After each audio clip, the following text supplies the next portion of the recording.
బుజ్జిబాబు ప్రేమాయణం 5వ భాగం. 4వ భాగంలో నర్మదతో ప్రేమాయణం కొనసాగించడం చూసి స్నేహితులు నిర్ఘాంతపోతారు. ఇంతలో వారికి నర్మద ఆస్తి కోసం ప్రేమిస్తుందని తెలిసి ఆ విషయం వర్ధనికి చెప్తారు. వర్ధని నర్మదని కలిసి తర్వాత ఊరెళ్ళిపోతుంది. పరీక్షలు అయ్యాక బుజ్జిబాబు స్నేహితులు కూడా ఊరెళ్ళిపోతారు. భూషయ్య విషయం తెలిసి వచ్చి బుజ్జిబాబుని, దేవకిని అందరినీ నిలదీస్తాడు.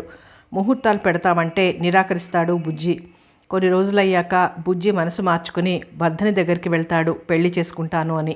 కథ కొనసాగుతుంది. భూషయ్య అక్కడున్న ఆఫీస్ రూమ్లోకి వెళ్ళి 2 నిమిషాలు ఏదో మాట్లాడొచ్చాడు. తర్వాత బుజ్జిబాబుతో కలిసి కొంత దూరం వెళ్ళాడు. అది ఒక విశాలమైన గది. ఆ గదిలో కూర్చుని ఏదో పుస్తకం చదువుకుంటోంది ఒక యువతి. పండు తల్లి, ఉద్వేగంగా అన్నాడు భూషయ్య. చివ్వును తలతిప్పిన ఆ యువతిని వర్ధనిగా గుర్తించిన బుజ్జిబాబు నిర్ఘాంతపోయాడు. ఆమె సన్నగా, నాజుగ్గా ఉంది. కళ్ళల్లో కాంతి హెచ్చింది. ఆమెను చూసి అతనెంత తెల్లబోయాడో అతన్ని చూసి ఆమె కూడా అలాగే తెల్లబోయింది.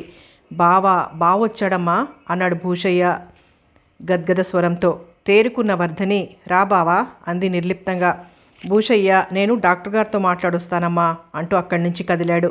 కూర్చోబావా అంది వర్ధని. అతను కూర్చున్నాడు. 2 నిమిషాలు మౌనంగా దొర్లిపోయాయి. ఏమిటి వర్ధని ఇది? మౌనాన్ని ఛేదించాడు బుజ్జిబాబు.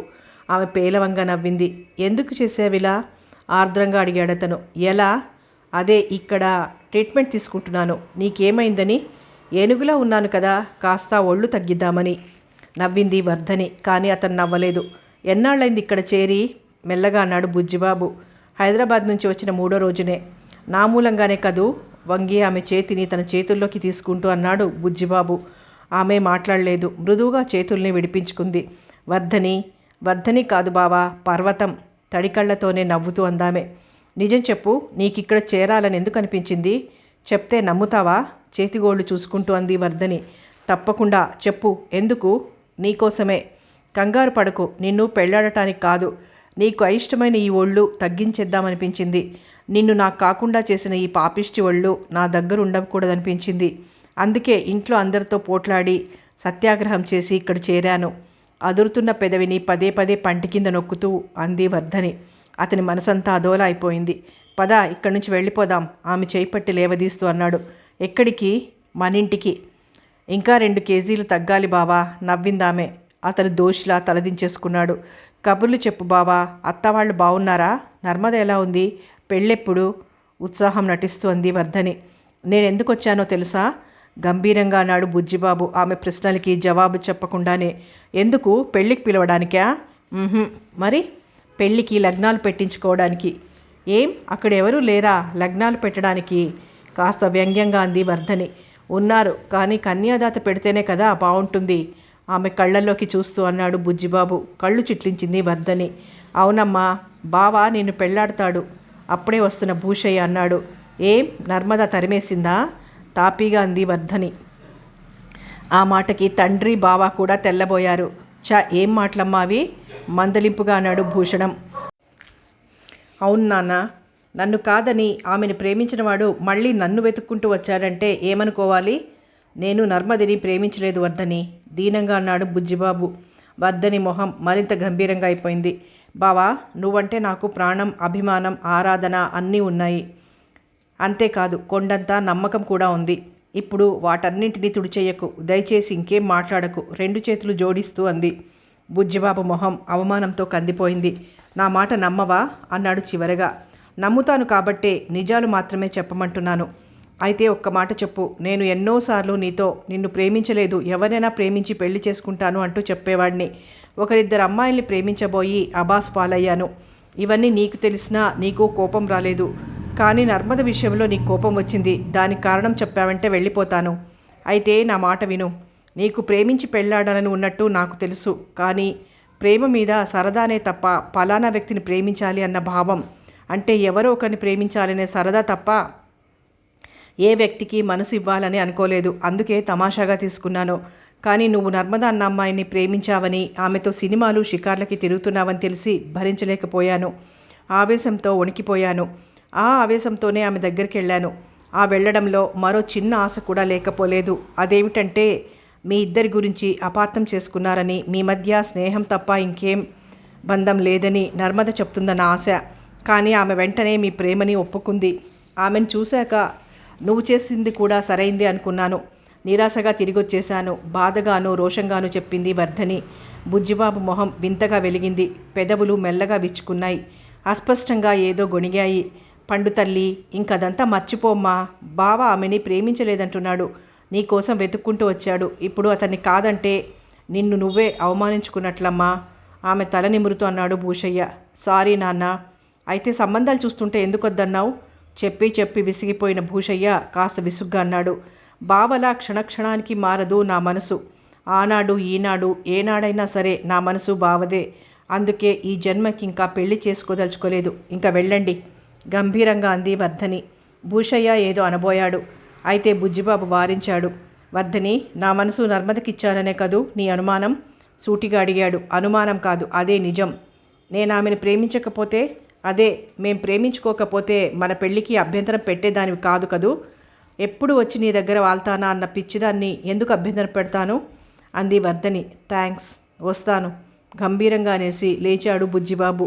పండు తల్లి, నువ్వు తొందరపడుతున్నావమ్మా. నిజంగా బావకి నువ్వంటే చాలా ప్రేమ. నా మాట విని అతన్ని ఉండమను బతిమాలుతున్నట్టు అన్నాడు భూషయ్య. ఆమె మాట్లాడలేదు. నిరాశగా లేచాడు భూషయ్య కూడా. అతనికి కూతురు మీద కూడా కోపం వచ్చింది. వస్తాను వర్ధని, నీ మనసు నొప్పిస్తే క్షమించు అనేసి చరచరా నడిచి వెళ్ళిపోయాడు బుజ్జిబాబు. భూషయ్య కూడా అనుసరించాడు ఉసూరుమంటూ. వాళ్ళు బయటికి వెళ్ళగానే గభాలను లేచి కిటికీ దగ్గరికి పరిగెత్తింది వర్ధని. కారు సాగిపోతుంటే ఆమె గుండెలు పెండినట్లయింది. కారులోంచి వెనుతిరిగి చూసిన బుజ్జిబాబుకి కిటికీ చువ్వలు పట్టుకుని దీనంగా నిల్చున్న వర్ధని కనిపించి చెయ్యి ఊపాడు. అప్రయత్నంగా వర్ధన్ కూడా ఊపింది. కారు కనుమరుగైపోయింది. అంతవరకు అతి ప్రయత్నంతో ఆనకట్ట వేసిన దుఃఖ సముద్రం గట్టులు తెంచుకొని వెల్లువలా ప్రవహించింది. నిల్చున్న చోటే కూలబడిపోయి గుండెల విసేలా ఏడవసాగింది వర్ధని మాటలు చేతులు విన్న వెంకమ్మగారు నిర్ఘాంతపోయింది. దానికేదో పిచ్చి పట్టింది. కాళ్ళు చేతులు కట్టి తీసుకురాక ఎలా ఊరుకున్నావు అంటూ కొడుకుని తిట్టిపోసింది. ఇన్నాళ్ళు పండు తల్లి అమాయకురాలు అనుకున్నాను, కానీ ఇంత అతి తెలివితేటలుంటాయనుకోలేదు. ఏదో మగాడు కాస్త అందంగా ఉన్న పిల్లని చూసి ప్రేమ గీమ అన్నాడనుకో, ఆమెనే పెళ్ళాడలేదు కదా. తన తప్పు తెలుసుకుని దీన్ని వెతుక్కుంటూ వచ్చాడు కదా. ఏం వాడికి పెళ్ళి కాదా ఇది కాదంటే? ప్రాణంలో ప్రాణంగా పెరిగారు. ఇద్దరూ కళ్ళెదుట కాపురం చేస్తూ పిల్లా పాపలతో కళకళలాడుతుంటే చూసి మురుద్దామని కలలు కన్నాను. దీని తెలివి తక్కువతో నిండు అమృత భాండాన్ని కాలదన్నుకుంది అంటూ వర్ధనని తిట్టింది. నువ్వు ఊరుకో అమ్మమ్మ, జరిగిన దాంట్లో నా తప్పు ఉంది. అసలు విషయం ముందే తనతో చెప్తే విషయం ఇంత దూరం వచ్చేది కాదు. పోనీలే, దాన్నే మనకండి అన్నాడు బుజ్జిబాబు. అసలు విషయమా? కళ్ళు చిట్లించాడు భూషయ్య. ఆ విషయాలు ఇప్పుడు అప్రస్తుతం మామయ్య, మాకు రాసిపెట్టి లేదంతే అన్నాడు బుజ్జిబాబు. వాళ్ళు మాట్లాడుకుంటూ ఉండగానే బుజ్జిబాబు వచ్చాడని తెలిసి రవీంద్ర, సాగర్ పరిగెత్తుకొచ్చారు. ఎలా ఉన్నారా? బలవంతంగా నవ్వుతూ అన్నాడు బుజ్జిబాబు. మేం బాగానే ఉన్నాం కానీ నువ్వేమిటలా అయిపోయావు? స్నేహితుడికేసి పరిశీలనగా చూస్తూ అన్నాడు రవీంద్ర. బుజ్జిబాబు మాట్లాడలేదు. వెంకమ్మగారు ఏదో గొణుక్కుంటూ వెళ్ళిపోయింది. పరిస్థితి అంత సుముఖంగా లేదని గ్రహించారు మిత్రులిద్దరూ. ఉంటావుగా 2 రోజులు అన్నాడు సాగర్. లేదు, పొద్దున్నే వెళ్ళిపోతాను అన్నాడు బుజ్జిబాబు. అయితే మా ఇంటికి రా, మాట్లాడాలి. ఇంత రాత్రయ్యాక ఇంకేం మాట్లాడతాం? మరి పొద్దున్నే వెళ్ళిపోతానంటున్నావుగా. మళ్ళీ వస్తాలే. ఇంకా రెట్టించలేదతను. ఇంకక్కడ తాము ఉండడం కూడా అంత భావ్యంగా అనిపించక మెల్లగా లేచారిద్దరు. అయితే వస్తాంరా అన్నాడు రవీంద్ర. మౌనంగా తలూపాడు బుజ్జిబాబు. వాళ్ళు వెళ్ళిపోయాక నిజంగా వెళ్ళిపోతావా బుజ్జి? నీరసంగా అన్నాడు భూషయ్య. వెళ్ళాలి మావయ్య, మళ్ళీ వస్తుంటాగా నవ్వాడు బుజ్జి. ప్రకృతి ఆశ్రమంలో తన గదిలో కూర్చుని ఏదో ఆలోచిస్తోంది వర్ధని. మీకోసం ఎవరో వచ్చారమ్మా, ఓ నౌకరు వచ్చి చెప్పాడు. నా కోసమా? మా నాన్నగారా? కాదు, ఎవరో అమ్మాయి గారు. అమ్మాయి గారా? రమ్మను. ఎవరయ్యుంటారా అని ఆలోచిస్తూ లేచింది వర్ధని. అతను వెళ్ళి 2 నిమిషాల్లో తిరిగొచ్చాడు. అతను వెంటబెట్టుకొచ్చిన యువతిని చూసి క్షణం బిత్తరపోయింది వర్ధని. ఆమె నర్మద. నమస్తే, బావున్నారా? చిన్నగా నవ్వుతూ అంది నర్మద. నమస్తే, రండి తేరుకొని ఆహ్వానించింది వర్ధని. మిమ్మల్ని గుర్తుపట్టలేనంతగా మారిపోయారు. Really you are very beautiful మనస్ఫూర్తిగా అంది నర్మద. థ్యాంక్స్ నవ్వింది వర్ధని కూడా. అయితే ఆ నవ్వులో జీవం లేదు.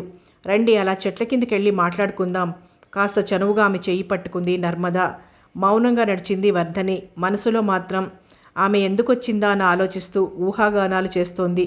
ఇద్దరూ వెళ్ళి ఓ పెద్ద మామిడి చెట్టు కింద కూర్చున్నారు.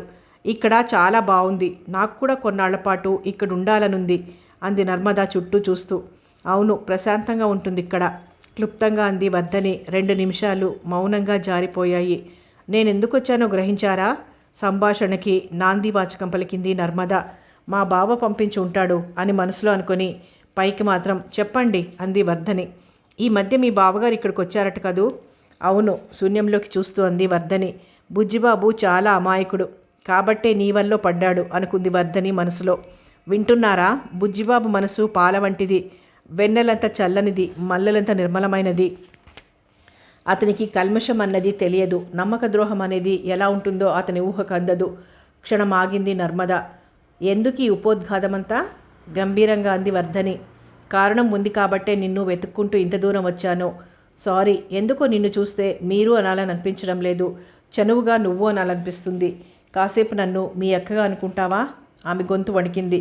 పర్వాలేదు, అలాగే పిలవండి, మీకన్నా కాస్త చిన్నదాననుకుంటాను. సరే, ఒక్కటి చెప్పు, నువ్వు బుజ్జిబాబుని ఎందుకు నిరాకరించావు? సూటిగా అడిగింది నర్మద. వర్ధని మాట్లాడలేదు. కానీ ఓసారి ఆమె కేసి తీక్షణంగా చూసింది. ఆ చూపులో ఎందుకు నిరాకరించానో నీకు తెలియదా అన్న భావం కనిపించింది నర్మదికి. ఆమె చిన్నగా నవ్వింది. వర్ధని నవ్వలేదు. మొహం కందగడ్డలా చేసుకుని కూర్చుంది. ఆమెను చూస్తుంటే నవ్వే కాదు, రవంతా బాధ కూడా వేసింది నర్మదికి. నేను ఓ మాట చెప్తాను, వింటావా అంది ఆమె కేసి సూటిగా చూస్తూ. వింటాను, కానీ నమ్ముతానని మాత్రం మాటివ్వను పసిపిల్లల అంది వర్ధని. ఇన్నాళ్ళు బుజ్జిబాబు ఒక్కడే అమాయకుడు అనుకున్నాను, కానీ అతని కన్నా నువ్వు మరీ అమాయకురాలివని ఇప్పుడు తెలిసింది. మళ్ళీ నవ్వింది నర్మద. వర్ధని ఓసారి చురుగ్గా చూసి తలదించుకుంది. సరే, అసలు విషయానికి వస్తాను. బుజ్జిబాబు నాకంతా చెప్పాడు స్టడీగా కూర్చుంటూ అంది నర్మద. అంతానా? అంటే? తను నీ దగ్గరికి రావటం, నువ్వు నిరాకరించటం, అది ఇంతకు ముందే తెలిసింది. ఎందుకు నిరాకరించావు అంటూ అడిగారుగా, కానీ వివరాలు చెప్పలేదు. వినాలని లేదు, అయినా చెప్పండి, వింటానని మాటిచ్చానుగా. థ్యాంక్స్. నువ్వు ఇంకా ఇక్కడ ఎన్నాళ్ళు ఉంటావు? రేపు మధ్యాహ్నం వెళ్ళిపోతాను. నాన్న రేపు పొద్దునొస్తారు. ఓసారి నువ్వు హైదరాబాద్ రావాలి. ఎందుకు? జరిగిన అవమానం చాలదా? రోషంగా చూసింది వర్ధని. అవమానమే జరుగుతుందో ఆదరణ లభిస్తుందో నువ్వే చూద్దువు గాని. రాను, స్థిరంగా ఉంది వర్ధని గొంతు. రావాలి, నా కోసం కాదు, నీ కోసం, మీ బావ కోసం, మీ మధ్య ఉన్న తెరలు తొలగిపోవడం కోసం నువ్వు రావాలి గంభీరంగా అంది నర్మద. నర్మద గారు, మీరనుకునే తెరలేం లేవు మా మధ్య. అలాంటివేమైనా ఉంటే మీ ఇంటికి నేను వచ్చినప్పుడు కొన్ని, మా నాన్న హైదరాబాద్ వెళ్ళి మా పెళ్ళికి లగ్నాలు పెట్టిస్తానంటే మా బావ ఇచ్చిన జవాబు విన్నాక కొన్ని తొలగిపోయాయి దుఃఖం నిండిన గొంతుతో అంది వర్ధని. క్షణం మౌనం తర్వాత, మీరు జీవితాంతం హైదరాబాద్ రాకుండా ఉంటారా అంది నర్మద. వర్ధని మాట్లాడలేదు. ఇక్కడ మా కజిన్ ఉంది, తనని చూడ్డానికి అన్నట్టు వంకతో ఇక్కడికి వచ్చాను. కారణం నీతో మనసు విప్పి మాట్లాడాలని. నిజానికి నువ్వు మా ఇంటికి వచ్చినప్పుడు చెప్తే ఇన్ని అనుమానాలు వచ్చేవి కావు. కానీ ప్లీజ్ అవన్నీ నాకు గుర్తు చేయొద్దు. అది కాదు వర్ధని, మీరు మానుతున్న నా గాయాన్ని రేపడానికి వచ్చారా? తీక్షణంగా అంది వర్ధని. ఆమె మాటకి బిత్తరపోయింది నర్మద. చిరాకు కూడా కలిగింది. తను సీరియస్గా అయిపోయి, అసలు ఒక్కటి చెప్పు, నీకు మీ బావ మీద ప్రేమాభిమానాలున్నాయా అంది విసుగ్గా. వాటిని గురించి మీకు చెప్పినా అర్థం కావులేండి. నేను ప్రేమించింది, ఆరాధించింది మా బావని, అతని ఆస్తిని కాదు కఠినంగా అంది వర్ధని. ఆ మాటతో నర్మద మొహం వెలవెలబోయింది. ఇంతకీ మీరొచ్చిన పని చెప్తే అసహనంగా అంది వర్ధని. నర్మద తేరుకొని, అది చెప్తుంటేనే నువ్వు ఎగ్జైట్ అయిపోతున్నావు అంది గంభీరంగా. అవును, గతాన్ని తవ్వొద్దు, మీరొచ్చిన పని మాత్రం చెప్పండి. ఆమె ఆవేశంలో ఉందని, అప్పుడు ఏం చెప్పినా వినదని గ్రహించిన నర్మద, సరే విను, మీ బావ గురించి నువ్వు పొరబడ్డావని, ఆ పొరపాటు దిద్దుకోమని చెప్పడానికి వచ్చాను అంది. మా బావ మిమ్మల్ని రాయబారం పంపాడా? కాస్త వ్యంగ్యంగా అంది వర్ధని. లేదు, అతనికి నేనెక్కడికి వస్తున్న సంగతి కూడా తెలియదు. నా మూలంగా విడిపోయిన మీరిద్దరూ మళ్ళీ నా మూలంగానే కలుసుకోవాలని ఆరాటం కొద్దీ ఇక్కడికి వచ్చాను. నేను నమ్మను అర్చినట్టు అంది వర్ధని. చుట్టుపక్కల వాళ్ళు కుతూహలంగా చూశారు ఆమె కేసి. సారీ, వాళ్ళంతా మనం ఏదో పోట్లాడుకుంటున్నాం అనుకుంటారేమో. నేను చెప్పేది శాంతంగా విను. ఆ తర్వాత ఎలా నిర్ణయం తీసుకున్నా నాకు సమ్మతమే అంది నర్మద గొంతు తగ్గించి. చెప్పండి, నా గురించి నీకు సరిగ్గా తెలియకపోవచ్చు. నేను ఎవరిని అకారణంగా నిందించను. ఎవరైనా అనవసరంగా అంటే సహించను. ఆత్మగౌరవం నా అంతస్తు, అభిమానం నా ఆస్తి, ఆత్మవిశ్వాసం నా ఆభరణం. వీటిని కొందరు తేలిగ్గా చూసి అహంకారం, పొగరు, గర్వం లాంటి నామకరణాలు చేశారు. అయినా నేను పట్టించుకోను. అలాంటి నేను నిన్ను వెతుక్కుంటూ నీ దగ్గరకు వచ్చాను. ఎందుకో తెలుసా? కేవలం బుజ్జిబాబు కోసం. కానీ నువ్వు నన్ను నొప్పించేలా మాట్లాడుతున్నావు. అయినా 2 ముక్కలు చెప్పే వెళ్తాను. దాన్ని గురించి బాగా ఆలోచించు. తొందర ఏం లేదు. 2 రాత్రులు 2 పగళ్ళు ఆలోచించు. నా మాటల్లో నీకు ఏమాత్రం నమ్మకం లాంటిది కలిగినా వెంటనే హైదరాబాద్ రా. కొన్ని అతి ముఖ్యమైన విషయాలు చెప్పాలి. కాదంటావా? నీ ఇష్టం గంభీరంగా అంది నర్మద. చెప్పండి నిర్లిప్తంగా అంది వర్ధని. మీ బావ నిన్ను ప్రాణాధికంగా ప్రేమించాడు. ఇంకా ప్రేమిస్తూనే ఉన్నాడు. అబద్ధం నెంబర్ 1 పెద్దగా నవ్వింది వర్ధని. సరే అబద్ధం నెంబర్ 2 కూడా విను. అతనికి నాకు మధ్య నువ్వు అనుకున్న ప్రేమ వ్యవహారం ఏం లేదు. Very good. ఇది ఇంకా బాగుంది. నేను చెప్తానన్న 2 ముక్కలు ఇవే. వీటిని గురించి బాగా ఆలోచించు. నిజాలని నమ్మితే హైదరాబాద్ రా. అన్ని విషయాలు అర్థమయ్యేలా చెప్తాను. నమ్మనంటావా? ఇక నీ ఇష్టం. నీ అమాయకత్వంతో నీ మూర్ఖత్వంతో ఓ మంచి వ్యక్తి అనురాగానికి దూరం అయిపోతావు. మరి నేనొస్తాను. బాయ్. లేచింది నర్మద. వర్ధని కూడా లేచింది. నాన్న ఉత్సాహంగా పరిగెత్తుకొచ్చింది వర్ధని. స్నానం చేసొస్తున్న భూషయ్య కూతురి ఉత్సాహాన్ని చూసి ఏమిటమ్మా అన్నాడు నవ్వుతూ. బావా ఫస్ట్ క్లాస్లో పాస్ అయ్యాడు నాన్న. తనే పాస్ అయినంత ఆనందంగా అంది వర్ధని. వాడు పాస్ అవ్వకపోతే ఎవరు పాస్ అవుతారమ్మా? వాడివన్నీ నా పోలికలే కాస్త గర్వంగా అన్నాడు భూషయ్య. ఎన్ని తెలివితేటలుంటే ఏంలే, నీ కూతురికి నచ్చలేదుగా? వెంకమ్మ గారు నిష్ఠూరంగా అంది. వర్ధని మొహం చిన్నబోయింది. భూషయ్య మొహంలో కూడా నీలినీడలు ఆక్రమించేశాయి. వర్ధని గుడ్ న్యూస్ అంటూ పరిగెత్తుకొచ్చారు సాగర్, రవీంద్ర. కంగ్రాచ్యులేషన్స్ నవ్వుతూ అంది వర్ధని. Thank you. మేమిద్దరం 2nd క్లాసే. బుజ్జిగాడు మాత్రం 1st క్లాస్ అన్నాడు రవీంద్ర. అమ్మో వాడు చూడ్డానికి దద్దమ్మలా ఉంటాడు, కానీ బుర్రా గట్టి బుర్రే అన్నాడు సాగర్. హాయిగా నవ్వేసింది వర్ధని. చాలా రోజుల తర్వాత కూతురు నవ్వు చూసిన తల్లిదండ్రులు పొంగిపోయారు. సాగర్ నేను హైదరాబాద్ వెళ్తున్నాను హఠాత్తుగా అంది వర్ధని. సాగర్, రవీంద్రే కాకుండా మిగతా వాళ్ళు కూడా తుళ్ళిపడ్డారు. ఎప్పుడు అన్నాడు సాగర్. రేపు. బుజ్జికి నీకు మధ్య రాజీ కుదిరిందా? కుతూహలంగా అడిగాడు రవీంద్ర. ఇంకా లేదు. అంటే రాజీ కుదిరే అవకాశం ఉందన్నమాటేగా ఉత్సాహంగా అన్నాడు సాగర్. నవ్వింది వర్ధని. అత్త 2 శుభవార్తలు. మాకు అర్జెంటుగా స్వీట్స్ పెట్టాలి. అనుకోకుండా దిగిన తండ్రి కూతుళ్ళని చూసి కాస్త ఆశ్చర్యపోయినా ఎక్కువ ఆనందమే కలిగింది బుజ్జిబాబు కుటుంబ సభ్యులకి. అదేమిటే పండు తల్లి, చక్కగా గుమ్మడి పండులా ఉండేదానివి అలా అయిపోయావు? వర్ధని ఒళ్ళంతా తడిమి చూస్తూ దిగులుగా అంది సూరమ్మగారు. కావాలనే తగ్గించిందత్తయ్య ఒళ్ళు నవ్వుతూ అంది దేవకి. ఏమిటి? బుగ్గలు నొక్కుందావిడ. అవునమ్మమ్మ, మన బుజ్జిబాబు కాస్త సన్నగా ఉంటాడు కదా, తను లావుగా ఉంటే బాగుండదని కొంటెగా అంది శశి. వర్ధని మౌనంగా ఉండిపోయింది. తర్వాత తమ్ముడిని ఇంటి విషయాలు, పొలాల విషయాలు అడిగి తెలుసుకుంది దేవకి. పిల్లల గొడవల తర్వాత మళ్ళీ వాళ్ళు రావడం ఆమెకి ఎంతో ఆనందాన్ని ఇచ్చింది. మళ్ళీ ఆశ చిగురించింది. ఏవే పండు తల్లి, మా బుజ్జిగాడి మీద కోపం పోయినట్టేనా? ముసిముసిగా నవ్వుతోంది సూరమ్మగారు. వర్ధని మాట్లాడలేదు. చిన్నగా నవ్వి ఊరుకుంది. ఆమె కళ్ళు బావ కోసం వెతికాయి. బుజ్జిగాడేడే అక్కయ్య?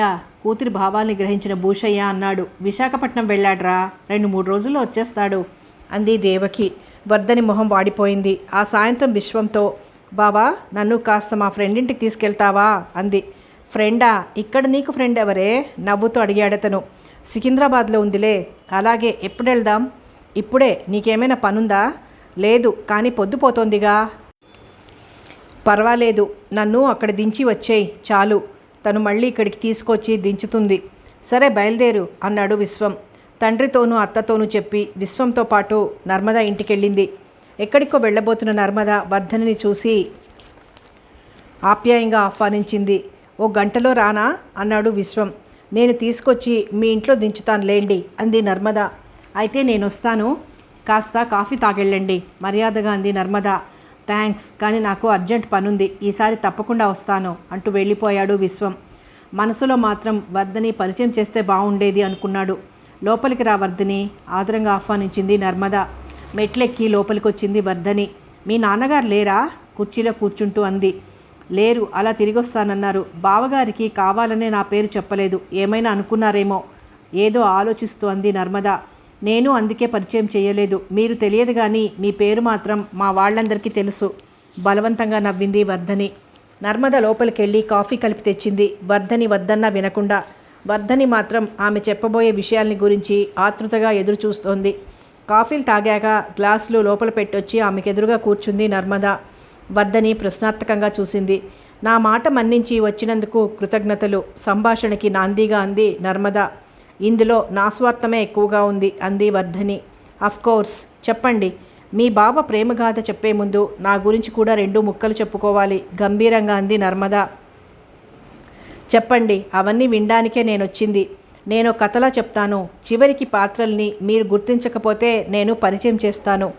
అలాగే, నర్మద మొదలుపెట్టింది.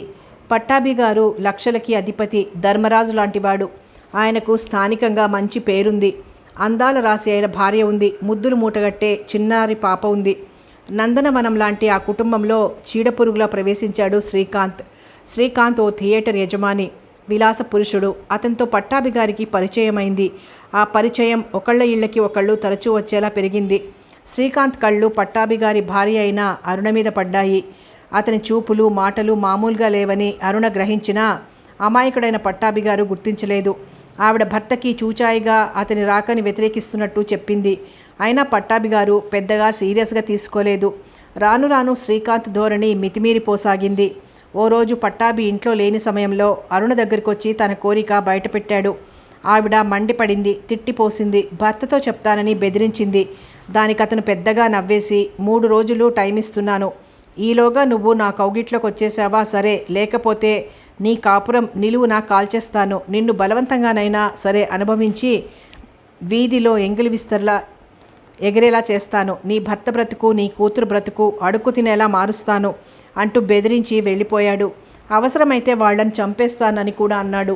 ఆమెకి దిక్కుతోచలేదు. విషయమంతా భర్తతో చెప్దామన్నా వీల్లేని పరిస్థితి. ఆ 3 రోజులు నరకం అనుభవించింది. తనలో తనే కుమిలిపోతున్న ఆమెను చూసి భర్త, చిన్నారి కూతురు కంగారు పడిపోయారు. కారణం తెలుసుకోవాలని ప్రయత్నించిన పట్టాభి గారు ఓడిపోయారు. అతను పెట్టిన 3 రోజుల గడువు పూర్తయింది. అరుణలో ఒక విధమైన తెగింపు లాంటిది వచ్చేసింది. విషయమంతా భర్తకు చెప్పేసింది. నిర్ఘాంతపోయారు పట్టాభి గారు. భార్య ప్రోత్సాహంతో పోలీస్ కంప్లైంట్ ఇచ్చాడు. కేసు, గొడవలు. అప్పుడే పట్టాభి గారికి ఇంటి మీద ఇన్కమ్ ట్యాక్స్ రైడింగ్ జరిగింది. అకౌంట్ లేని కొంత డబ్బు దొరికింది. మరి కొన్నాళ్లకి కొంత దొంగ బంగారం దొరికింది. అంతే, పట్టాభి గారు కృంగిపోయారు. కేసు నడిచింది. జైలుకైతే వెళ్ళలేదు కానీ మనుషులు మాత్రం మిగిలారు. పగబట్టిన శ్రీకాంత్ అంతటితో వదల్లేదు. ఓ రోజు పట్టాభి గారు ఇంట లేని సమయంలో వచ్చి అరుణని కిరాతకంగా అనుభవించి, ఇప్పుడు చెప్పవే పోలీసులకి అంటూ వెళ్ళిపోయాడు. మర్నాడే అరుణ శవం సీలింగ్ ఫ్యాన్కి వేలాడింది. ధర్మం ఓడిపోయింది, అధర్మం గెలిచింది. పట్టాభి గారింట పనిచేసే రంగమ్మ డబ్బు కాసపడి శ్రీకాంత్ మాట ప్రకారం దొంగ బంగారం, కరెన్సీ పట్టాభి గారింట పడేసి ఇన్ని అనర్థాలకి కారణమైనందుకు పిచ్చిపట్టి వీధుల పాలైంది. తల్లి ఆరాటం, తండ్రి అమాయకత్వం, అతి మంచితనం తెలిసి తెలియని వయస్సు పాపది. తల్లిని అమానుషంగా చెరుస్తున్న శ్రీకాంత్ని వారించాలని చూసి అతను కొట్టిన దెబ్బకి స్పృహ కోల్పోయి మర్నాడు తల్లిని శవంగా చూసిన పాప మనసులో అగ్ని రగిలింది. పదే పదే తల్లి రూపం, ఆమె నిస్సహాయత్వం గుర్తొచ్చి పిచ్చిదానిలా అయిపోయింది. అలాంటి సమయంలో సర్వం కోల్పోయిన పట్టాభి గారు ఉన్న ఒకే కూతుర్ని తీసుకుని దూరంగా, చాలా చాలా దూరంగా వచ్చి హైదరాబాద్లో స్థిరపడ్డాడు. ఎన్నో రకాల పనులు చేసి తమ ఇద్దరి పొట్టల్ని నింపసాగాడు. కాలం గడుస్తున్న కొద్దీ పాపలో పగలాంటిది పెరిగింది. ఆమె అష్టకష్టాలు పడి ఎన్నో విద్యలు నేర్చుకుంది. ఆడది అబల కాదు, ఏ విషయంలోనైనా మగాడికి తీసిపోదు అని చాటి చెప్పేలా తయారైంది. ఒక్కసారి ఆ శ్రీకాంత్ దగ్గరికి వెళ్ళి తను ఫలానా అని చెప్పి చాచి ఓ చెంపదెబ్బ వెయ్యాలని ఎంతో ఉబలాట పడింది. కానీ ఆమె ఆశయం నెరవేరకుండానే అతను ఓ యాక్సిడెంట్లో పోయాడని తెలుసుకుంది. ఆ రోజు పగలబడి నవ్వుకుంది. పాప పెరిగి పెద్దదైంది, కాలేజీలో చేరింది. గ్రాడ్యుయేషన్లోకి వచ్చేసరికి అమ్మో పాప అని మగపిల్లలు హడలిపోయేలా తయారైంది. ఓ రోజు పాప ఒంటరిగా ఓ చెట్టు కింద నిల్చుంది. ఓ యువకుడు ఆమె దగ్గరికి వచ్చి సకిలించాడు. ఆమె ఓసారి తలెత్తి చూసి తన ధోరణిలో పడిపోయింది. అతను పిల్లి కూతలు, ఏవో ప్రేమ పాటలు పాడి పాడి అలసిపోయి వెళ్ళిపోయాడు. బహుశా కొత్తగా వచ్చుంటాళ్లే అనుకున్న పాప అతని జోలికి వెళ్ళలేదు. 1-2 నెలలు గడిచినా అతని ధోరణి మారలేదు. ఆలోచనలో పడింది పాప. ఓ సాయంత్రం పాప ఒంటరిగా నడిచి వెళ్తుంటే అతను ఆమె పైటలాగి ఇకిలించాడు. అంతే, అతని చెంప పేలిపోయింది. నిర్ఘాంతపోయాడతడు. చుట్టూ చేరిన కుర్రాళ్లంతా అతన్నే మందలించారు. ఆ రాక్షసి జోలికి ఎందుకెళ్ళావు అంటూ. అతని మొహం ఎర్రబడింది అవమానంతో. సరే, ఆడదానికి అంత పొగరా, నీ అంతు చూడకపోతే నా పేరు మార్చుకుంటాను అని ఓ ఘోర శపథం చేసి వెళ్ళిపోయాడు. ఆ రోజు సంగతి ఆమె మర్చిపోయినా అతను మర్చిపోలేదు. ఎలాగైనా దెబ్బతీయాలి అన్నట్టు ఆలోచించేవాడు. ఆమెని కొరకొరా చూసేవాడు. అయినా ఆమె పట్టించుకోలేదు. ఒకరోజు ఆమె రిక్రియేషన్ క్లబ్కి వెళ్తుండగా ఓ యువకుడు అటుకేసి వచ్చాడు. ఆమెని పలకరించాడు. ఏమిటి అందామె. అతను కంగారు పడిపోయాడు. అతని కంగారు చూసి ఆమెకు నవ్వొచ్చింది. మీరు పీజీ చేస్తున్నారు కదూ అన్నది కాస్త నవ్వుతూ. అతనికి కాస్త ధైర్యం వచ్చింది. అవును, మీతో మాట్లాడాలి ఉత్సాహంగా అన్నాడు. అతను ఆమెను అల్లరిపెట్టి చెంపదెబ్బ తిన్న అతని ఫ్రెండ్గా గుర్తించింది. అందుకే శాంతంగా మాట్లాడండి అంది. నేను మిమ్మల్ని ప్రేమిస్తున్నాను అన్నాడతను. క్షణం నిర్ఘాంతపోయిందామె. అవును, మిమ్మల్ని ప్రేమిస్తున్నాను అన్నాడు మళ్ళీ ఉత్సాహంగా. నిజమా? రండి అలా క్లబ్లోకి వెళ్దాం. అతను మురిసిపోతూ వెళ్ళాడు ఆమెతో. చెప్పండి అందామె. నేను మిమ్మల్ని ప్రేమిస్తున్నాను మళ్ళీ అన్నాడతను. ప్రేమంటే ఏమిటో తెలుసా మీకు? ఆమె ప్రశ్నకి అతను చిన్నబుచ్చుకున్నాడు. ఎందుకు తెలీదు? పోనీ నా గురించి తెలుసా? మీకు చాలా గర్వమని, మగరాయుళ్ళ తిరుగుతారని ఇంకా చాలా తెలుసు అన్నాడతను. చాలా తెలుసే. ఇవన్నీ మీకు మీ ఫ్రెండ్ చెప్పాడా? అరే, మీకెలా తెలుసు? తెల్లబోతు అన్నాడతను. ఇంకా చాలా తెలుసు, కానీ నా గురించే మీకు తెలియదు. మీ గురించి తెలుసు. ఏం తెలుసు? కుతూహలంగా అడిగిందామె. మీరు చాలా పేదవారని, ఊరి వాళ్ళ దయాధర్మంతో చదువుకుంటున్నారని, లక్షాధికారైనా నేను అడగాలే గాని వెంటనే ఒప్పేసుకుంటారని ఇంకా చాలా తెలుసు ఉత్సాహంగా అన్నాడతను. అంతే. అంతవరకు సౌమ్యంగా ఉన్న ఆమె మొహం కోపంతో ఎర్రబడింది. పెదవులు అదిరాయి. రాస్కెల్, ఆడపిల్లలంటే అంత తేలిగ్గా ఉన్నారా నీకు? పద ప్రిన్సిపాల్ దగ్గరికి. మగాడన్న జంకు కూడా లేకుండా ఒక్క గుంజు గుంజింది పాప. ఆమె ధోరణికి వణికిపోయాడతను. మీ మగాళ్ళందరూ ఒకే మార్గంలో నడుస్తారు. ఆడపిల్ల మీకు ఆటబొమ్మగా కనిపిస్తోంది. మిస్టర్, నీ తల్లి చెల్లి కూడా ఆడవాళ్లే. వాళ్ల వెంట కూడా ఇలాగే ఎవరైనా పడితే. కానీ ఆనాటి ఆడది కాదు ఈనాటి ఆడది. డి అంటే డి అనగలదు. రాళ్లు మొయ్యడం దగ్గర నుంచి రాజ్యాలేలడం కూడా చాతనవును ఈనాటి స్త్రీకి. నిన్ను చూసి అమాయకుడు అనుకున్నాను. నీ మనసులో ఇంత విషం ఉందనుకోలేదు. నీ ఆస్తి నువ్వు గంగలో దూకండి. నిజానికి నీ స్థానంలో మరొకడుంటే ప్రిన్సిపల్ దాకా అక్కర్లేదు, నేనే చావగొట్టేదాన్ని. వెళ్ళి నీ ఫ్రెండ్స్తో చెప్పుకో, మరో సలహా చెప్తారు అంటూ మండిపడింది. ప్రతిమలా అయిపోయాడతను. గెటౌట్ ఐసే అరిచిందామే. అతను కదల్లేదు. క్షమించండి నేల చూపులు చూస్తూ అన్నాడతను. అతని కళ్ళల్లో నీళ్లు నిండాయి. క్షణం జాలేసిందామెకి. అసలు ఎందుకింత సాహసం చేశారు అంది మందలింపుగా. సూర్యరశ్మి సోకిన మంచులా కరిగిపోయాడతను. కళ్ళ నుంచి నీటి బిందువులు ముత్యాల్లా రాలాయి. చచా, ఏడ్చే మగాడంటే నాకు అసహ్యం. ముందు కళ్ళు తుడుచుకోండి అందామే.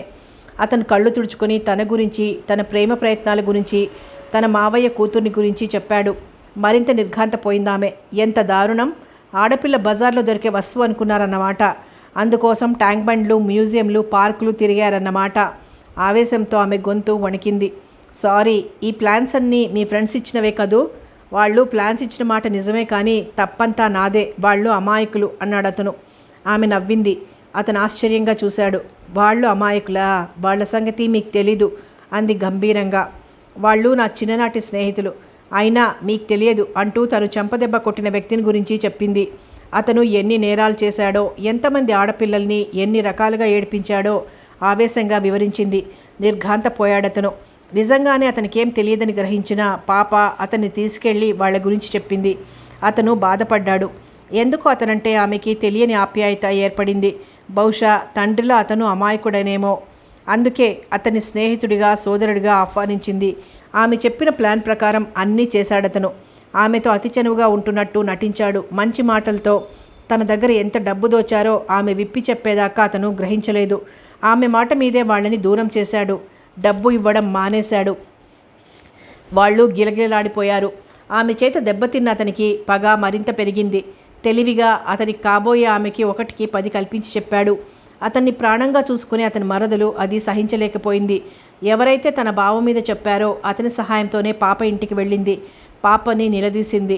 విషయం గ్రహించిన పాప గోడ కవతలుగా నిల్చున్న వ్యక్తులు వినేలా తనకి తను ప్రేమ నటిస్తున్న వ్యక్తికి సంబంధం ఉన్నట్టు, త్వరలో పెళ్లాడబోతున్నట్టు చెప్పింది. అదే నిజమనుకున్న మరదలు కోపంగా వెళ్ళిపోయింది. తర్వాత అసలు విషయం ఆమెకి మెల్లగా విడమర్చి చెప్పాలని ఆశించిన పాప ఆశయం నెరవేరనే లేదు. ఆమె తన ఇంటికెళ్ళిపోయిందని తెలిసింది. ఉద్వేగంగా చెప్తున్న నర్మద క్షణం ఆగింది. మీరు చెప్పేది నిజమేనా? పాలిపోయిన మొహంతో అంది వర్ధని. మీకు నేను చెప్పిందంతా అర్థమైందా? పట్టాభి గారు మీ నాన్నగారు, పాప మీరు. మీ చేత దెబ్బలు తిన్నది సాగర్ గాని రవీంద్ర గాని అయి ఉండాలి. మీరు అభిమానించిన అమాయకుడు మా బావ కదూ? అవును, నిజానికి అతను నిన్ను ప్రేమించాడు. స్నేహితుల మాటలకి సినిమా ప్రసంగాలకి లోబడి సరదాగా ప్రేమిద్దామనుకున్నాడు. కానీ ఎన్నో అగచాట్లు పడ్డాడు. చివరికి తను నిజంగా ప్రేమించింది కోరుకునేది నిన్నే అని తెలుసుకున్నాడు. నీ దగ్గరికి పరిగెత్తుకొచ్చాడు. కానీ సారీ నర్మద గారు, నేను చాలా తొందరపడ్డాను. చెప్పుడు మాటలు నమ్మి మిమ్మల్ని ప్రాణాధికంగా ప్రేమించే బావని అవమానించాను. నన్ను క్షమించండి. నర్మద ఒళ్ళో మొహం దాచుకుని బావురుమంది వర్ధని. ఆమె వెన్ను నిమురుతూ ఉండిపోయింది నర్మద. బావకి ప్రాణ స్నేహితులు కదా, వాళ్ళెందుకలా ప్రోత్సహించారు బావని? అమాయకంగా అడిగింది వర్ధని కాస్త దుఃఖం తగ్గాక. స్నేహం కన్నా వాళ్ళకి డబ్బు ముఖ్యం. నా మీద పగ తీర్చుకోవడం ముఖ్యం. మీ మామయ్య గారికి మంచి పరపతి ఉందని వాళ్ళకి తెలుసు. మీ బావని అవమానిస్తే వాళ్ళు నా అంతు తెలుస్తారని వాళ్ళ ఆశ, ముఖ్యంగా సాగర్ ఆశ. కానీ కథ తారుమారయ్యేసరికి కంగారు పడిపోయారు. మరో ప్లాన్ వేసి నీకు మీ బావ మీద అసహ్యం పుట్టేటట్లు చేశారు. దానికి కారణం నేను ఊహించిందే అయితే అతను అదే సాగర్ నిన్ను పెళ్లి చేసుకోవడానికి ప్లాన్ వేసి ఉండాలి. వాట్? అదిరిపడింది వర్ధని. ఏమిటి? మా నాన్న దగ్గరికి ఆ ప్రపోజల్ వచ్చింది. ఏది? అదే సాగర్ నాకు ఇష్టమైతే నన్ను చేసుకుంటానన్నాడని. చూసావా అతనెంత దుర్మార్గుడో అంది నర్మద. మై గాడ్, ఎంత మోసం! పాపం బావ వాళ్ళని ప్రాణ స్నేహితులు అనుకునేవాడు.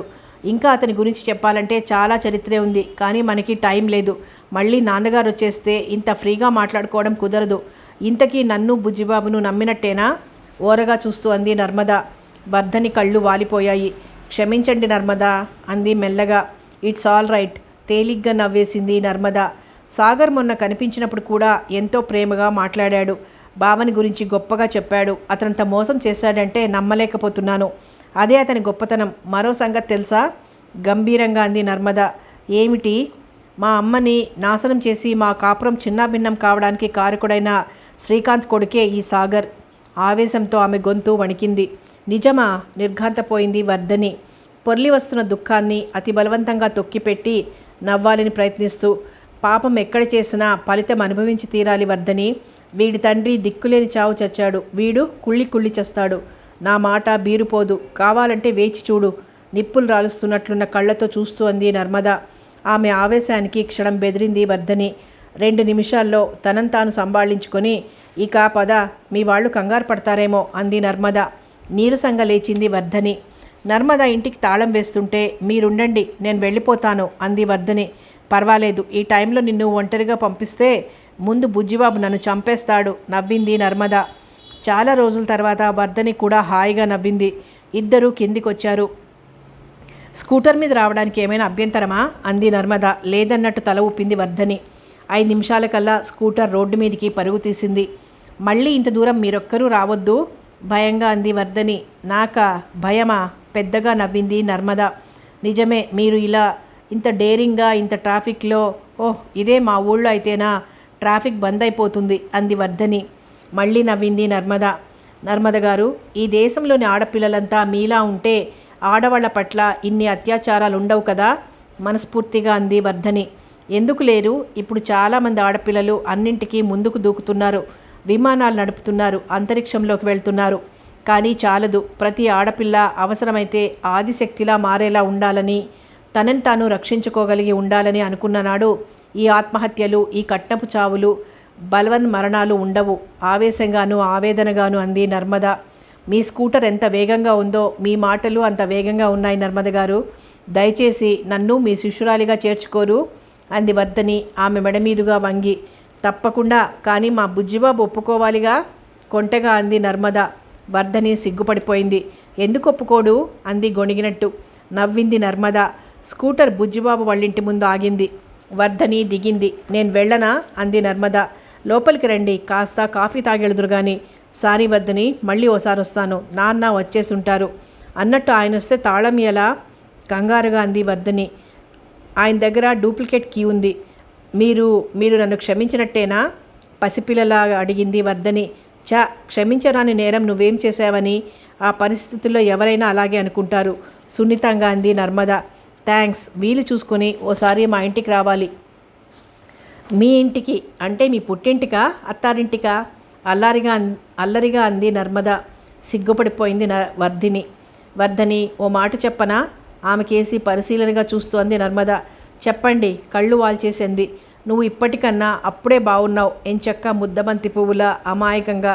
ఇప్పుడు బాగాలేనా? నవ్వింది. బాగున్నావు, కానీ అమాయకంగా లేవు. బుజ్జిబాబు నేర్పించే అల్లరి అమ్మాయిలా ఉన్నావు. మరోసారి వర్ధని కనురెప్పలు సిగ్గుతో వాలాయి. సరే, నేనొస్తాను. బుజ్జిబాబు వస్తే రేపోసారి నన్ను కలవమని చెప్పు. అలాగే. నర్మద స్కూటర్ స్టార్ట్ చేసింది. జాగ్రత్తగా వెళ్ళండి, పొద్దుపోయింది అంది వర్ధని. నవ్వింది నర్మద. 2 గజాలు వెళ్ళాక మరో మాట అంది. ఏమిటి? నర్మద దగ్గరగా వచ్చి అడిగింది వర్ధని. మనం మాట్లాడుకున్న విషయాలేవి ఆ సాగర్కి తెలియనివ్వద్దు. కాస్త మెల్లగా అంది నర్మద. అతను ఈ ఊళ్ళో లేడు. రావచ్చు, వచ్చినా నీకేమీ తెలియనట్టే ఉండిపో. అలాగే. మరి నేను వెళ్ళనా? అలాగే. Good night. చెయ్యూపింది వర్ధని. గుడ్ నైట్ అంది నర్మద. నర్మద స్కూటర్ బాణంలా దూసుకుపోయింది. అంతవరకు గుమ్మంలో నిల్చొని ఆశ్చర్యంగా చూస్తున్న సూరమ్మ గారు స్కూటర్ కనుమరుగవగానే, పండు తల్లి, ఆ అమ్మాయి ఎవరే? అంది కుతూహలంగా. మా ఫ్రెండ్ అమ్మమ్మ, లోపలికి వస్తూ అంది వర్ధని. అంతవరకు ఆమె రాలేదని కంగారు పడుతున్న వారంతా ఆ సంగతి మర్చిపోయి వర్ధనిని స్కూటర్ మీద డ్రాప్ చేసి వెళ్ళిన అమ్మాయి ఎవరా అన్న ధ్యాసలో పడిపోయారు. పండు తల్లి, ఈ అమ్మాయి నీకెలా ఫ్రెండ్ అయింది? కుతూహలంగా అడిగింది శశి. అదంతా సస్పెన్స్. నవ్వింది వర్ధని. సస్పెన్స్ మాట దేవుడెరుగు గాని, నువ్వు ఇంతవరకు రాలేదని వీళ్ళందరూ నన్ను తలోమూల పీకేస్తున్నారు నవ్వుతూ అన్నాడు విశ్వం. అవును మరి, రోజులు అసలే బాలేవు. ఎవరిని నమ్మాలో ఎవరిని నమ్మకూడదో తెలియని కాలం అయిపోయింది. అయినా నాకు తెలియకడుగుతాను, ఆ అమ్మాయితో నీకెలా స్నేహం కుదిరిందే? అంది దేవకి. మళ్ళీ నవ్వింది వర్ధని. అందరికీ నర్మద గురించి తెలుసుకోవాలని ఆతృతగా ఉందని గ్రహించింది. ఆ పిల్లది ఈ ఊరేంటే పండు తల్లి? ఆరా తీసింది సూరమ్మగారు. ఈ ఊరే అమ్మమ్మ. చాలా తెలివిగల అమ్మాయి. ఇంకా ధైర్య సాహసాలంటావా? బాప్రే, డేరింగ్ అండ్ డాషింగ్ గర్ల్. మెచ్చుకోలుగా అంది వర్ధని. అది కనిపిస్తూనే ఉందిగా. అదోలా మూతి తిప్పుతూ అంది సూరమ్మగారు. పండు తల్లి, మెల్లగా అన్నాడు విశ్వం. ఏమిటి బావా? ఆ అమ్మాయి ఎవరో నాకు తెలిసిపోయింది. ఎవరు? కుతూహలంగా చూసింది వర్ధని. నర్మద. తుళ్ళిపడ్డారు అంతా. యు ఆర్ కరెక్ట్ బావా, ఉత్సాహంగా అంది వర్ధని. అంటే ఆ అమ్మాయి మన బుజ్జి? ఆశ్చర్యంగా చూసింది శశి. అవునక్క. ఆ పిల్ల అదెందుకు వచ్చిందే ఇక్కడికి? మండిపడింది సూరమ్మగారు. మిగతా వాళ్ళంతా కూడా అదే అభిప్రాయం వెలిబుచ్చారు. అయితే వాళ్ళందరినీ విషయం మెల్లగా చెప్తానంటూ కూల్ చేసింది వర్ధని. అందరూ గంభీరంగా ఉండిపోయారు. నాన్నేరత్తా? ఇల్లంతా కలేజూస్తూ అడిగింది వర్ధని. మీ నాన్న మావయ్య కలిసి ఎక్కడికో వెళ్ళారు. నువ్వురా, భోంచెద్దు గాని అంది దేవకి. అలిగి వెళ్ళిపోయిన వర్ధని తనంతట తానే వచ్చేసరికి అందరికీ చాలా ఆనందంగా అనిపించింది. కానీ ఇప్పుడు ఆ నర్మద ఇంటికెళ్ళి ఆమె స్కూటర్ మీదొచ్చేసరికి మళ్ళీ ఏం గొడవో అని హడలిపోయారు. అయితే వాళ్ళు ఊహించినట్టు వర్ధని ఏ గొడవ చెయ్యలేదు. అనుకున్నట్టు ఆ రాత్రి బుజ్జిబాబు రాలేదు. పండు తల్లి ఉంటుంది 4 రోజుల పాటు. నాకు పనులున్నాయంటూ భూషయ్య పొద్దున్నే వెళ్ళిపోయాడు. సాయంత్రం 6 గంటలవుతుండగా వచ్చాడు బుజ్జిబాబు. అతను వచ్చేసరికి హాల్లో కూర్చుని పూలు కడుతోంది వర్ధని. ఆమెను చూసి క్షణం కంగారు పడ్డాడు బుజ్జిబాబు. మళ్ళీ తేరుకొని, ఎప్పుడొచ్చావు అన్నాడు క్లుప్తంగా. తను క్లుప్తంగానే జవాబు చెప్పింది వర్ధని. అతను తన బాధ్యత అయిపోయినట్టు లేచాడు. అరే, ఏమిటి లేచావు? మరదల్ని చూస్తే సిగ్గేస్తోందా? అంది శశి నవ్వుతూ. బుజ్జిబాబు బలవంతంగా నవ్వాడు. వర్ధని మాత్రం నవ్వలేదు. పూల కేసు చూస్తూ మాల కడుతోంది. ఏమిటి, మూగనోం పట్టావా? మళ్ళీ శశి అంది. అదేం లేదు, కంగారుగా అన్నాడు అతను. మీ మావయ్య కూడా వచ్చారు. ఏడి? మళ్ళీ కూర్చుంటూ అన్నాడు. వెళ్ళిపోయారు. తుళ్ళిపడ్డాడు బుజ్జిబాబు. వెళ్ళిపోయాడా? అవును, పండు తల్లిని ఉంచేసి వెళ్ళిపోయారు. అతనికేసి పరిశీలనగా చూస్తూ అంది శశి. వాళ్ళిద్దరికీ రాజీ కుదర్చాలని ఆమెకు చాలా ఆరాటంగా ఉంది. 10 రోజులు కదూ, ఏదో మాట్లాడాలన్నట్టు అన్నాడు బుజ్జిబాబు. శశి బుజ్జిబాబు ప్రయాణాన్ని గురించి 2 ముక్కలు అడిగి కావాలని అక్కడి నుంచి వెళ్ళిపోయింది. ఓసారి తలెత్తి అతని కేసు చూసి మళ్ళీ తన పనిలో పడిపోయింది వర్ధని. 2 నిమిషాలు నిశ్శబ్దంగా గడిచిపోయాయి. అత్తయ్య బావుందా? కాసేపు మౌనం తర్వాత అన్నాడు బుజ్జిబాబు. బానే ఉంది. స్నానం చెయ్యాలి, మళ్ళీ వస్తాను. మెల్లగా లేచాడు అతను. ఆమె సరే అన్నట్టు తలూపింది. అతను వెళ్ళిపోయాడు. వాళ్ళిద్దరి మధ్య ఇంకేవో మాటలు ఆశిస్తున్న శశి వాళ్ల మాటలు 2 అతి జాగ్రత్తగా విని నిరాశపడిపోయింది. బుజ్జి అంటూ అతని గదిలోకి వెళ్ళింది. ఏమిటి అన్నట్టు చూశాడు అతను షూస్ విప్పుతూ. పండు తల్లి ఏదో చెప్పబోయింది. ప్లీజ్ వదిన, మళ్ళీ మాట్లాడుకుందాం అంటూ పెరట్లోకి వెళ్ళిపోయాడు. మౌనంగా ఉండిపోయింది శశి. పండు తల్లి వచ్చిందిరా, మురిసిపోతూ చెప్పింది సూరమ్మగారు. చూశాను అన్నట్టు తల పంకించాడు. మౌనంగా కాళ్ళు చేతులు కడుక్కొని మళ్ళీ తన గదిలోకి వెళ్ళి అలసటగా మంచం మీద వాలిపోయాడు. పర్వతం ఎందుకు వచ్చుంటుంది? తను బాధపడ్డాడని గ్రహించి సారీ చెప్పడానికి వచ్చిందా, లేకపోతే మావయ్య ఈ ఊళ్ళో ఏదైనా సంబంధం చూశాడా? సంబంధం చూస్తే మాత్రం తమ ఇంట్లో పిల్లని చూపిస్తాడా? అయినా పర్వతం పెళ్లి చేసుకోనందిగా. ఇలాంటి ఆలోచనలు అతన్ని ఉక్కిరి బిక్కిరి చేసేశాయి. వర్ధనికి మరెవరితోనో పెళ్ళి అన్న ఊహే అతన్ని కలవరపెట్టేస్తోంది. మేనమావ వెళ్ళిపోయాడు కాబట్టి పెళ్లి గొడవై ఉండదు అనుకుని కాస్త తృప్తిపడ్డాడు. వర్ధని తనని అర్థం చేసుకుని తనకి నర్మదకి మధ్య ఆమె అనుకునే సంబంధం ఏదీ లేదని నమ్మితే బావుండునని ఎంతగానో అనిపించింది అతనికి. కానీ తన మాటే సరిగ్గా వినిపించుకున్న ఆమెని ఎలా నమ్మించాలి? ప్రేమ దోమ అంటూ పిచ్చి పరుగులు తీసిన తను ఈ ప్రేమంతా అజ్ఞానపు ప్రేమ, పరుగులే తప్ప నిజమైన ప్రేమ ఆరాటం కాదని, తను నిజంగా ప్రేమించింది కోరుకున్నది నిన్నే అని ఎలా చెప్పడం అని నిరాశ కూడా కలిగింది. గది నిశ్శబ్దంగా ఉండడం గమనించిన దేవకి మెల్లగా కొడుకు గదిలోకి వచ్చింది. ఆలోచనలతో సతమతమవుతున్న బుజ్జిబాబు తల్లి రాకని గమనించలేదు. బుజ్జి మంచం మీద బెల్లకిలా పడుకొని కళ్ళు మూసుకొని కళ్ళ మీద చేతులుంచుకొని దీర్ఘాలోచనలో మునిగిపోయిన బుజ్జిబాబు తుళ్ళిపడి లేచి కూర్చున్నాడు. అలా ఉన్నావేమ్రా? ఆప్యాయంగా అడిగింది దేవకి. ఏం లేదమ్మా, ప్రయాణం చేసి వచ్చాను కదా. చిన్నగా నవ్వాడు బుజ్జిబాబు. నిన్నంతా మావయ్య నీ కోసం చూశాడ్రా. వచ్చేద్దామనుకున్నాను కానీ కుదరలేదు. నర్మదా తుళ్ళిపడ్డాడతను. అదే ఆ పిల్ల మన పండు తల్లికి తెలుసా? కాస్త రహస్యంగా అడిగింది దేవకి. తెలుసు అన్నట్టు తలూపాడు బుజ్జిబాబు. అతనికి వర్ధని నర్మదా వాళ్ళింటికి వెళ్ళడం, వాళ్ళిద్దరి మధ్య జరిగిన సంభాషణ గోడ వెనక నుంచి సాగర్ వాళ్ళు వినడం, సాగర్ వాళ్ళు ఉండడం మూలంగా నర్మద మరోలా మాట్లాడడం, తర్వాత ఆమె అంతా వివరంగా తనకు చెప్పి వర్ధని వెళ్ళిపోయినందుకు బాధపడడం, ఒకటి తర్వాత ఒకటి సినిమా రీళ్లలా కళ్ళెదుట నిలిచాయి. అది కాదురా, అసలు ఆ సాగర్ ఏదో అనబోతున్న తల్లిని వారించాడు బుజ్జిబాబు భారంగా. దేవకి హృదయం కొడుకు పట్ల భారంగా అయిపోయింది. మౌనంగా వెళ్ళిపోయింది. తర్వాత భోంచేసేటప్పుడు కూడా బుజ్జిబాబు ఎక్కువగా మాట్లాడలేదు, గంభీరంగా ఉండిపోయాడు. వర్ధని కూడా మాట్లాడలేదు. శశి విశ్వం మాత్రం ఏవో జోక్స్ విసురుకున్నారు కావాలని. అయినా వాతావరణం తేలికవలేదు. ఎవరి మనసులో ఏముందో ఎదుటి వాళ్ళకి ఎంత ప్రయత్నించినా అర్థం కావడం లేదు. పండు తల్లి, ఏదైనా సినిమాకి వెళ్ళండే, నీకు సినిమాలంటే ఇష్టంగా అంది సూరమ్మగారు. వర్ధని బుజ్జిబాబు కేసు చూసింది. అతను ఓసారి ఆమె కేసు చూసి తలదించుకున్నాడు. బాగుంది ఈ అలక, పెళ్ళయ్యాక అలుగుదురు కానీ ఒకళ్ళ మీద ఒకళ్ళు. వాళ్ళిద్దరూ కాస్త దగ్గరవడానికి ఇష్టపడుతున్నారని గ్రహించిన సూరమ్మగారు ముసిముసిగా నవ్వుతూ అంది. అయితే ఆ మాటకి ఎవ్వరూ నవ్వలేదు. బుజ్జిబాబు మాత్రం వర్ధన్ కేసు చూస్తూ కావాలంటే చెప్పవద్దని తీసుకెళ్తాను అన్నాడు క్లుప్తంగా. సారీ, నాకు ఈ మధ్య సినిమాలంటే విసుగు పుట్టింది అంది వర్ధని గంభీరంగా. బిత్తరపోయారంతా. బుజ్జిబాబు మొహం తెల్లగా పాలిపోయింది. ఇంకా తర్వాత ఎవ్వరూ మాట్లాడలేదు. వాతావరణం మరీ బరువుగా తయారైంది. లాభం లేదు, వీళ్ళు మళ్ళీ దగ్గరవరు అనుకున్నారు ఎవరికి వారే. రాత్రి 8 గంటలైంది. విశ్వం శశి సినిమాకి వెళ్ళారు. వర్ధనని ఎంత బతిమాలినా వెళ్ళలేదు. మాధవరావు ఆయన స్నేహితుడు ఆయన గదిలో కూర్చుని చదరంగం ఆడుకుంటున్నారు. దేవకి వంటావిడ ఏవో కబుర్లలో పడ్డారు. సూరమ్మగారు ఆరుబయట నౌకరు వేసిన మంచం మీద పడుకుని ఏదో ఆలోచిస్తోంది. వర్ధని హాల్లో కూర్చొని ఏదో నవల చదువుకుంటోంది. బుజ్జిబాబు మేడ మీద తన రీడింగ్ రూమ్లో పడుకున్నాడు. ఇల్లంతా నిశ్శబ్దంగా ఉంది. పండు తల్లి, ఏం తోచడం లేదా? దేనికో అటుగా వచ్చిన దేవకి అంది. అదేం లేదత్తా అంది వర్ధని నవ్వుతూ. నువ్వు కూడా సినిమాకి వెళ్లాల్సింది అంది దేవకి. నాకెందుకో వెళ్ళాలనిపించలేదత్తా. ఇంకేం మాట్లాడకుండా మళ్ళీ వంటింటికేసి నడిచింది దేవకి. వర్ధని మళ్ళీ పుస్తకంలోకి తలదూర్చింది. అయితే ఆమెకి పుస్తకంలోని మ్యాటర్ బుర్రకెక్కడం లేదు. ఏవేవో ఆలోచనలు ఉక్కిరి బిక్కిరి చేసేస్తున్నాయి ఆమెను. 5 నిమిషాల తర్వాత పుస్తకం పక్కన పెట్టి మెల్లగా లేచింది.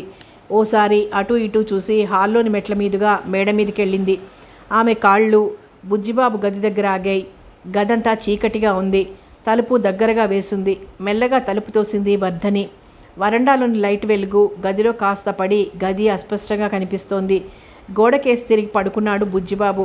నిద్రపోతున్నాడో మెలకువగా ఉన్నాడో అర్థం కాలేదామెకి. పిల్లిలా గదిలోకి నడిచింది. బుజ్జిబాబు కళ్ళు మూసుకున్నాడు. వర్ధని అతని మంచం దగ్గరగా వెళ్ళి క్షణం అలాగే చూస్తూ ఉండిపోయింది. అతని మొహం వాడినట్టుంది. నల్లని ఉంగరాల జుట్టు చెదిరి నుదుటి మీద పడి ఫ్యాన్ గాలికి అల్లల్లాడుతున్నాయి. ఆ మసక వెలుతుల్లోనే అతను ఆమెకి అత్యంత మనోహరంగా కనిపించాడు. అంతవరకు అదిమిపెట్టిన అనురాగ తరంగం ఉవ్వెత్తున లేచింది. ఆమెలోని ప్రేమవాహిని వెల్లువలా పొంగింది. అప్రయత్నంగా పెదవులు విచ్చుకొని చిరునవ్వుని ప్రదర్శించాయి. చిలిపి ఊహలేవో కితకితలు పెట్టాయి. మెల్లగా వంగి అతని చెంప మీద చెంప ఆనించింది వర్ధని. ఏవో స్వప్నలోకాల్లో విహరిస్తున్న బుజ్జిబాబుకు వెచ్చని స్పర్శ కల్లోలాగే తోచింది. అతని చేతులు ఆమెని అల్లుకున్నాయి. ఆమె వారించలేదు, మరింత హత్తుకుపోయింది. క్షణం ఇద్దరూ స్వప్నావస్థలో ఉండిపోయారు. బావా అంది అతని చెవిలో గుసగుసగా. అప్పుడు స్పృహ వచ్చింది బుజ్జిబాబుకి. గబాల్న కళ్ళు తెరిచాడు. ఆమె మొహం తన మొహం మీదకి వాలి ఉండడం గమనించాడు. క్షణం తనని తానే మర్చిపోయాడు. మరోసారి ఆమెని గుండెకి హత్తుకోవాలన్నట్టు లాగాడు. ఆమె అతని మీద పడిపోయింది. ఆమె వెచ్చని ఊపిరి అతని మెడకి తగులుతోంది. బావా ఐ లవ్ యూ అతని చెవిలో అంది వర్ధని. అప్పుడు పూర్తి స్పృహలోకి వచ్చిన బుజ్జిబాబు చటుక్కున లేవబోయాడు. అయితే వర్ధని లేవనీయలేదు. అతని చెంప మీద తన పెదవులా నుంచి అల్లరిగా నవ్వింది. అతని హృదయంలో తేలినట్లు అనిపించింది. ఏనాడు కలగనంత ఆనందం కలిగింది. వర్ధని అన్నాడు తన్మయత్వంగా. వర్ధని కాదు, పర్వతం అతని చెవిని మునిపళ్లతో కొరుకుతూ అందామె. పరవశించిపోయాడతను. ఇప్పుడు నువ్వు పర్వతం కాదు అన్నాడు ఆమె చుట్టూ తన రెండు చేతులు బిగించి పట్టుకొని. నో, నేనెప్పుడు పర్వతాన్నే. నేను నీ పర్వతాన్ని. నువ్వు నన్నలాగే పిలవాలి, లేకపోతే నాకు బాగాలేదు గోముగా అంది వర్ధని. ఓకే, ముందులే పర్వతం, నీ కింద పడి అప్పడమైపోతున్నాను. ఆమె ఎర్ర పెదవుల మీద తన పెదవులతో తీయని ముద్ర వేస్తూ ఆమె చెవిలో అన్నాడు బుజ్జిబాబు. హఠాత్తుగా ఆమెకి ఎక్కడలేని సిగ్గు ముంచుకొచ్చింది. అతని చేతుల్లోంచి తప్పించుకొని రెండు చేతుల్లోనూ మొహం దాచుకుని కిందికి పరిగెత్తి ఎదురొస్తున్న దేవకిని ఢీకొంది. ఏమిటా పరుగు బుగ్గలు నొక్కుంటూ అంది దేవకి. ఏం లేదులే కందిపోయిన చెంపల్ని అరచేతుల్లో దాచుకుంటూ గదిలోకి పరిగెత్తింది వర్ధని. ఆ వాలకం అర్థమైన దేవకి మెట్లకేసి చూసింది. పై మెట్టు మీద నిలిచిన బుజ్జిబాబు కూడా సిగ్గుపడుతూ నేలచూపులు చూస్తున్నాడు. ఇద్దరి మొహాల్లోనూ అనిర్వచనీయమైన ఆనందం కనిపిస్తోంది. దేవకి మొహం వెలిగిపోయింది. ఏమిట్రా కొత్తగా ఒకళ్ళని చూసి ఒకళ్ళు సిగ్గుపడుతున్నారు అంది నవ్వుతూ. ఏం లేదమ్మా కంగారుగా అనేసి మళ్ళీ గదిలోకి పరిగెత్తాడు బుజ్జిబాబు. తృప్తిగా నిట్టూర్చింది దేవకి.